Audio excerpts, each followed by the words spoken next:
जय हिंद। आप सभी का स्वागत है अपने यूट्यूब चैनल मैथ्स बर्नर में। आज हम करने जा रहे हैं क्लास 9th का मैथ सब्जेक्ट का कार्यपत्रक नंबर वर्कशीट नंबर 9 जो कि है 9 जुलाई 2021 का।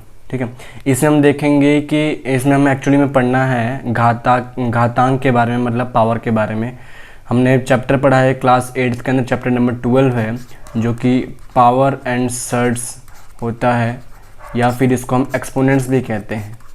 ठीक है, इसके अंदर हमको कुछ रूल्स पढ़ने होते थे और हम लोग इसमें पावर्स के बारे में हम जानते हैं। इसके अंदर थोड़ा सा जानने की कोशिश करते हैं। तो देखिए, इस चैप्टर को स्टार्ट करते हैं। जो हमारा वर्कशीट है इसको स्टार्ट करते हैं।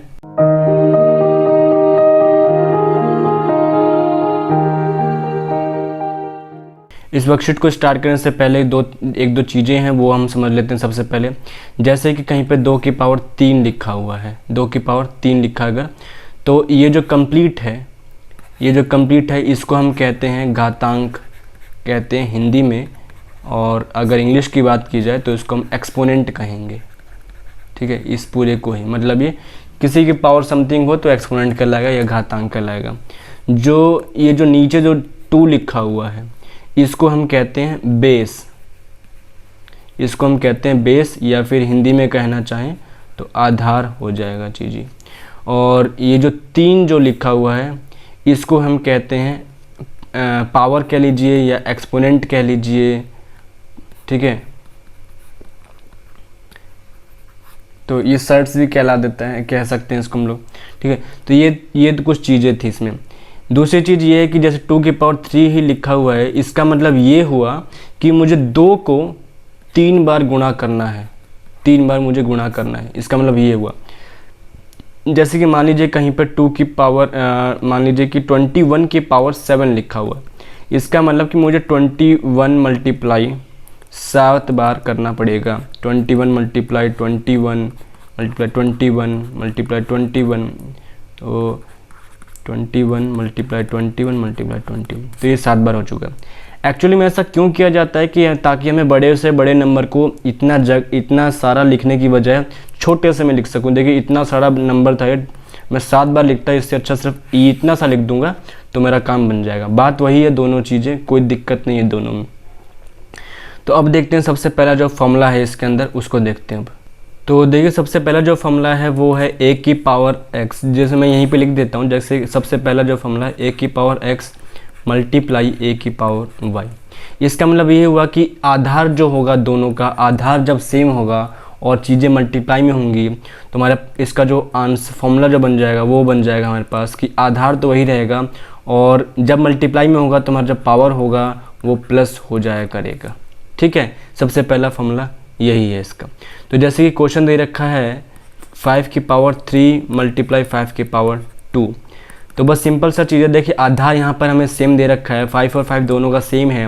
पावर समथिंग कुछ भी और मल्टीप्लाई में हो तो पावर क्या हो जाएंगी अपने पास, प्लस हो जाएंगी, मतलब कि 5 की पावर 5 की बात कहना चाह रहा था ये हमारा सबसे पहला फॉर्मूला जो था। ठीक है, दूसरे फॉर्मूले की तरफ बढ़ते हैं। दूसरा फॉर्मूला है वही चीज़ है, लेकिन इस बार डिवाइड में दे दिया गया। अगर a की पावर x डिवाइड a की पावर y, तो अगर मल्टीप्लाई में प्लस हो जाता है तो डिवाइड में पावर हो जाती है माइनस। सिंपल चीज़ है। क्वेश्चन हो जाएगा जैसे कि 23 की पावर 3 डिवाइड हमें दे रखा है 23 की पावर 2। ठीक है, तो देखिए, क्योंकि डिवाइड में है और हमने देखा डिवाइड में होने के बाद पावर जो होती हैं वो माइनस हो जाती हैं, तो आधार तो वही रहेगा और ये हमारा चेंज हो जाएगा, तो 23 की पावर 1 आंसर इसका बन जाएगा। बढ़ते हैं तीसरे फॉर्मूले की तरफ। तीसरा फॉर्मूला हमारे पास दिया हुआ है a की पावर x उसकी भी पावर y, मतलब कि कोई आधार है, उसका कुछ पावर है, उसकी कुछ घात है, फिर उनका भी कुछ अलग से घात है। तो इसका जो आंसर हमारा बनेगा वो बनेगा कि दोनों घात आपस में मल्टीप्लाई हो जाया करती हैं, आपस में दोनों मल्टीप्लाई हो जाएंगे। देखिए, जैसे कि अपने को क्वेश्चन दे रखा है कि 5 की पावर 2, सॉरी ये 5 है, इसको सही से बना, 5 की पावर 2 और उसका भी पावर हो जाएगा 3। तो कुछ नहीं करना, जो भी बेस है उसको एज डी लिख देना, पावर को हम लोग मल्टीप्लाई कर देंगे आपस में, तो 5 की पावर 6 आंसर आ जाएगा हमारे पास। नेक्स्ट बढ़ते हैं, नेक्स्ट नंबर रूल नंबर है 4। रूल नंबर 4 हमें ये बता रहा है कि a अपॉन b और उनकी पावर अगर x हो। आपको देखने से ऐसे पता चल जाएगा कि ये क्या हो जाएगा कि जो भी पावर जो भी आधार है जो कि बेस है, a और b दोनों बेस बन जाएंगे और पावर में क्या है x है, तो पावर अलग अलग दोनों के पास आ जाएगा। देखिए यहाँ पे डिवाइड में है, लेकिन ये ऊपर वाला फॉर्मूला नहीं है जो हमने सेकंड फॉर्मूला पढ़ा वो नहीं है। देखिए जैसे कि इसमें क्या था कि a और a आधार यहाँ पर सेम है, यहाँ पे चेक करेंगे तो आधार सेम है लेकिन यहाँ पे आधार अलग अलग है, तो वो वाला फॉर्मूला नहीं है, ये अलग फॉर्मूला, इसको माइनस नहीं कर सकते। ठीक है, तो अगर इसका जो हमें वैल्यू दे रखा है, मतलब एग्जाम्पल हम जो हमें दे रखा है वो दे रखा है 2/3 की पावर 4, इसका मतलब कि 2 की पावर 4 भी आ जाएगा और 3 की पावर 4 भी आ जाएगा।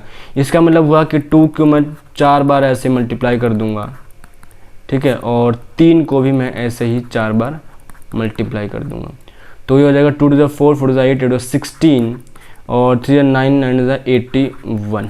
ठीक है, देखिए नंबर अगर छोटे हों मेरे कर सकता हूँ अगर मैं उनको मल्टीप्लाई तो करके आंसर निकाल देंगे, लेकिन अगर बड़े बड़े नंबर हों जैसे कि यहाँ पे था 5 की पावर 6 था ये आंसर।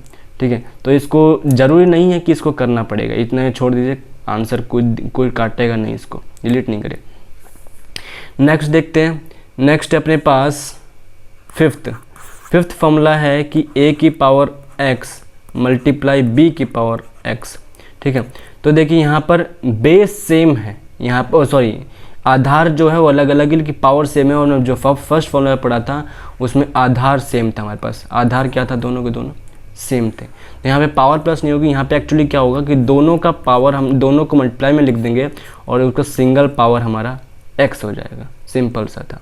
ठीक है, तो और इसका जो एग्जांपल हमें दे रखा है 3 की पावर 7 मल्टीप्लाई 2 की पावर 7, इसका मतलब कि 3 2 जा मैं कर दूंगा 6। ठीक है, मतलब कि 6 की पावर 7। देखिए नंबर आ गया ये बड़ा, 6 की पावर 7 है, इस वजह से इसको मल्टीप्लाई करना कोई ज़रूरत नहीं है हमारे पास। ठीक है, तो हमारे पास ये 5 फॉर्मूले थे सारे के सारे, इन 5 फॉर्मूले को हम लोग समझ लेंगे तो पावर का हम कोई सा भी क्वेश्चन हम कर सकते हैं, थोड़ा समझने की बस ज़रूरत है। एक दो चीज़ें और इम्पोर्टेंट पॉइंट है, फॉर्मूला नहीं है बस थोड़ा सा इम्पोर्टेंट है। इम्पोर्टेंट इसमें यह है कि जैसे कि कहीं किसी की भी पावर, अगर फर्स्ट पॉइंट ले लो, किसी की भी पावर 0 हो, किसी की भी पावर 0, चाहे 1000 आ जाए, चाहे 10 लाख आ जाए, चाहे कुछ भी आ जाए नंबर, उसकी पावर अगर 0 हो तो आंसर हमेशा 1 ही बनता है, और कुछ नहीं, सिर्फ 1 ही बनेगा, चाहे किसी की पावर आ जाए। जैसे कि मान लीजिए कि 100 लिख देते हैं, 100 की पावर 0, तो इसका आंसर 1 ही बनेगा। और देख लेते हैं, जैसे कि मैंने लिखा 2 की पावर मैंने 0 लिख दिया, तो इसका भी आंसर 1 ही बनेगा, कुछ नहीं, इसका चेंज वैल्यू नहीं हो सकता है। ठीक है, और नेक्स्ट एक और जो फॉर्मूला है कि a की पावर -x, इसको दूसरे पेन से दिखाते हैं एक बार, कि a की पावर -x मतलब कि पावर तो है बट वो माइनस में है, तो माइनस को हटाने का एक रूल होता है कि इसको रेसिप्रोकल कर देते हैं इस तरीके से, बस। ठीक है, इसको हम रेसिप्रोकल कर सकते हैं इस तरीके से, तो हमारा आंसर इसको सॉल्व कर सकते हैं। जैसे कि हमको एग्जांपल दे रखा है 2 की पावर -3, तो अगर माइनस को हटाना चाहता हूँ तो 1/2 की पावर में 3 लिख सकता हूँ, यहाँ से डायरेक्ट हम माइनस को हटा सकते हैं।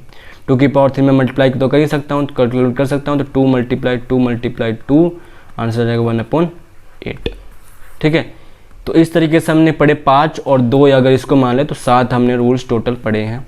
इन 7 रूल्स को देखते हुए हमें कुछ क्वेश्चन करने हैं, जैसे कि सबसे पहला जो क्वेश्चन 99 की पावर 0, मैं यहाँ पे अलग से एक लाइन खींच देता हूँ, जो कि हमारे पास क्वेश्चन है, फर्स्ट क्वेश्चन 99 की पावर 0।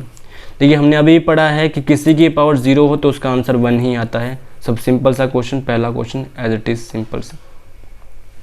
दूसरा क्वेश्चन है 7 की पावर -2। ठीक है, यहाँ पर हमको पावर में से पहले माइनस को हटाना पड़ेगा, इसका मतलब मैं इसको क्या कर दूंगा, रेसिप्रोकल कर दूंगा 1/7 की पावर 2। 7 की पावर 2 कैलकुलेट में कर सकता हूँ, इसका मतलब 7 मल्टीप्लाई 7 हो जाएगा और ये बन जाएगा 1/49। ठीक है, क्वेश्चन नंबर 3 की तरफ बढ़ते हैं। क्वेश्चन नंबर 3 है 13 की पावर 5 प्लस 15 की पावर 5। थर्ड देख लीजिए, 13 की पावर 5 प्लस 15 की पावर 5 और उसका ही पावर 0। देखिए हमने प्लस का कोई फॉर्मूला नहीं देखा, हमने ऊपर करके देख सकते हम लोग, प्लस का हमने कोई भी फॉर्मूला हमने नहीं सीखा, तो इसका ऑब्वियस सी बात है कोई फॉर्मूला नहीं है। लेकिन क्या दिक्कत है कि यहाँ पर जो भी वैल्यू आएगी उसका पावर 0 दे रखा है। क्योंकि 0 दे रखा है तो इसका आंसर मैं बिना कैलकुलेट किए ही 1 लिख सकता हूँ, हमें कुछ नहीं करना, क्योंकि हमने पावर में 0 देख लिया, इसका मतलब वो उसका आंसर 0 तो आएगा ही आएगा। ठीक है, नेक्स्ट देखते हैं। नेक्स्ट क्वेश्चन नंबर है हमारे पास 4। क्वेश्चन नंबर 4 में हमें दे रखा है 3/5 की पावर 2 और उसकी पावर -1। हमको ये क्वेश्चन हमें दे रखा है। देखिए पहली बात तो जो भी ये 3/5 जो है वो आधार है, बेस है, और 2 और जो -1 है दोनों को दोनों क्या है, पावर है। तो हम दोनों को पावर को क्या कर सकते हैं, हमने अभी फॉर्मूला ऊपर पढ़ा था, फॉर्मूला नंबर हमारे पास आ जाएगा 3rd। तीसरा फॉर्मूला है कि पावर का ही पावर हो तो क्या करते हैं, पावर को हम लोग मल्टीप्लाई कर दिया करते हैं। तो 3/5 और 2 × -1, इसका मतलब 3/5 की पावर -2 आ जाएगा। अब हम क्या कर सकते हैं, इसको हम माइनस को हटाने के लिए क्या कर सकते हैं, हम इसको रेसिप्रोकल 1/, करना पड़ेगा। 1/, करेंगे तो ये जो 3/5 है 5.3 बन जाएगा। जी ये ऐसे उल्टा हो जाएगा, पावर वही 2 हो जाएगी। इसका मतलब मैं लिख सकता हूँ 5 × 5 × 3 × 3 मतलब कि 25/3। ये हमारा पूरा वर्कशीट है। आप उम्मीद है कि आपको समझ में आया होगा। फिर भी अगर कुछ समझ में नहीं आया हो, कुछ दिक्कत हो रही हो, तो आप कमेंट करके बताइए, या फिर टेलीग्राम में लिंक डिस्क्रिप्शन में है टेलीग्राम का, वहाँ पे जाके हमसे कंसल्ट कर सकते हैं।